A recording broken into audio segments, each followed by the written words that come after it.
السلام علیکم. نن به مونږ په ایکسل کې ډیسکس کوو دوه فارمولې رومن او ایگزیکټ. رومن فارموله د څه لپاره یوز کیږي؟ کله چې مونږ له نومیریکل نمبر راکړی شوي او دا مونږ ته وویل شي دا کنورټ کړئ رومن نمبر ته، نو د دې لپاره مونږ فارموله یوز کوو رومن. د رومن څه فارموله ده؟ ایکوال ټو رومن بریکټ اوپن سلیکټ رینج بریکټ کلوز او انټر. دا و د رومن فارموله. دغه شان کوم نمبر چې مونږ معلوم کو دا به مونږ پریس کو او ډاونورډ به راشو، موږ سه اوورآل څومره ډیټا ده دا به مونږ ټول رومن ته کنورټ شي. خو یو خبره یاد ساتئ، رومن چې کوم دا په ایکسل کې مونږ نمبر د 3999 پورې دا مونږ په ایکسل کې رومن ته کنورټ کولی شو. د دینه بعد دا مونږ ایکسل کې رومن ته نشو کنورټ کولی.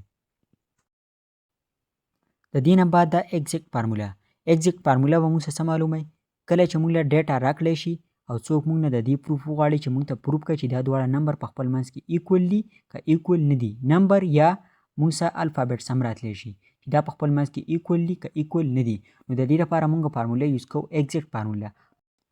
د ایگزیکټ لپاره فارموله ده ایکوال ټو ایگزیکټ بیا بریکټ اوپن سلیکټ رینج نمبر 1 بیا کاما سلیکټ رینج نمبر 2 بیا بریکټ کلوز او انټر. دغه شان موږ له ریزلټ راکړی شو ټرو. ټرو مطلب دا دی چې 15 او 15 مطلب ایکوال دي. که چېرته موږ راولګو په یو نمبر کې موږ ایډیټینګ وکړو او 15 په ځای باندې موږ بل څه فوټ کو یا 16 فوټ کو یا 17 فوټ کو یا 14 فوټ کو، نو دا به موږ له که دا په خپل منځ کې ایکوال نه، نو دا به موږ له راکړي فالس. دغه شان دا مونږ په یو مینولي طریقه باندې هم معلومولی شو. مینولي طریقه فارموله ده ایکوال ټو سلیکټ رینج نمبر 1 بیا ایکوال ټو سلیکټ رینج نمبر 2 او بیا انټر. نو د دې انسر مونږ سره راغی ټرو.